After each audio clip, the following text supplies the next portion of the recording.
Clara was always the quiet one in the office.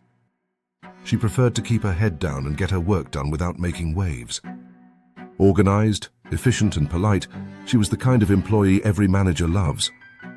But despite her professionalism, there was one problem she couldn't ignore. Brian. He was the office bully. Not the obvious kind who shouts or throws tantrums. Brian was sly, manipulative, and knew exactly how to push people's buttons without getting caught. He thrived on causing discomfort while keeping his image clean. Brian had been at the company longer than Clara. He liked to think he was indispensable, the go-to guy for tough projects. But those who worked closely with him knew a different story. At first, Clara tried to brush off Brian's behavior. She told herself it wasn't personal, just office politics. The snide remarks he made under his breath during meetings, the impossible deadlines he handed her. She thought if she stayed calm and focused, he would eventually lose interest. But that didn't happen. Instead, Brian's tactics grew bolder. He started taking credit for Clara's work. There was one big project, a marketing campaign that Clara had spent weeks developing. She was ready to present it at the monthly team meeting.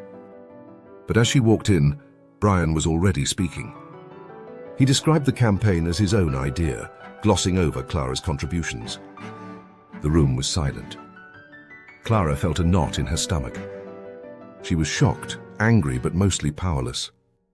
How do you fight someone who seems to control the narrative? Clara considered confronting Brian directly.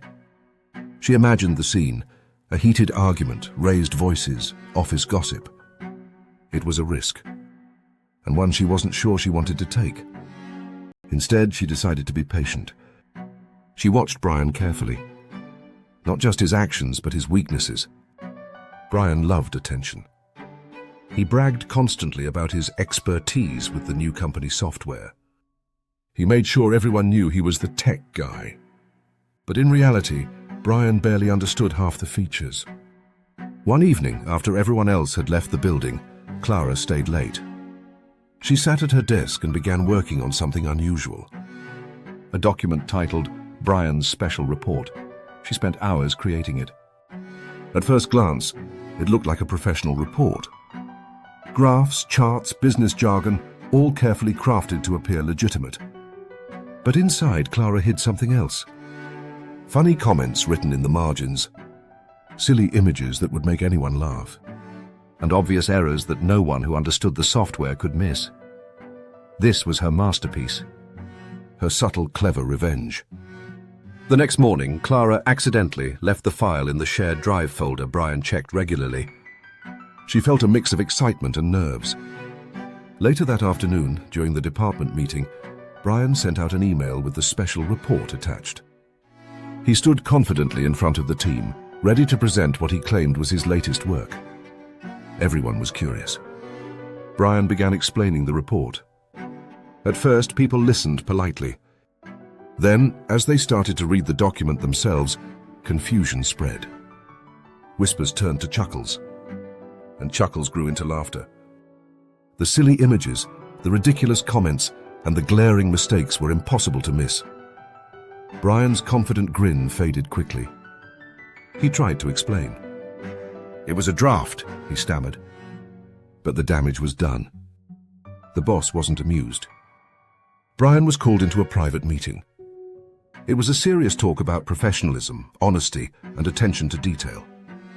Brian realized he had underestimated Clara. His arrogance had blinded him. Meanwhile, Clara returned to her desk, calm and satisfied. She hadn't stooped to drama or insults. She had let her clever plan do the talking. Over the next few weeks, Brian's behavior changed. He was quieter, more careful, less bullying. And Clara? She earned newfound respect from her co-workers. People admired her intelligence and composure. They saw that sometimes the best revenge isn't loud or angry. It's smart, precise, and unexpected. Clara's story reminds us all that when faced with difficult people, patience and strategy can be the most powerful tools. Revenge doesn't have to be cruel. It can be just. It can be clever. And most importantly, it can be yours to control. Thanks for watching this story of clever revenge. If you enjoyed this video, be sure to subscribe to Favio Fun Facts for more incredible stories. Hit the notification bell so you never miss an upload.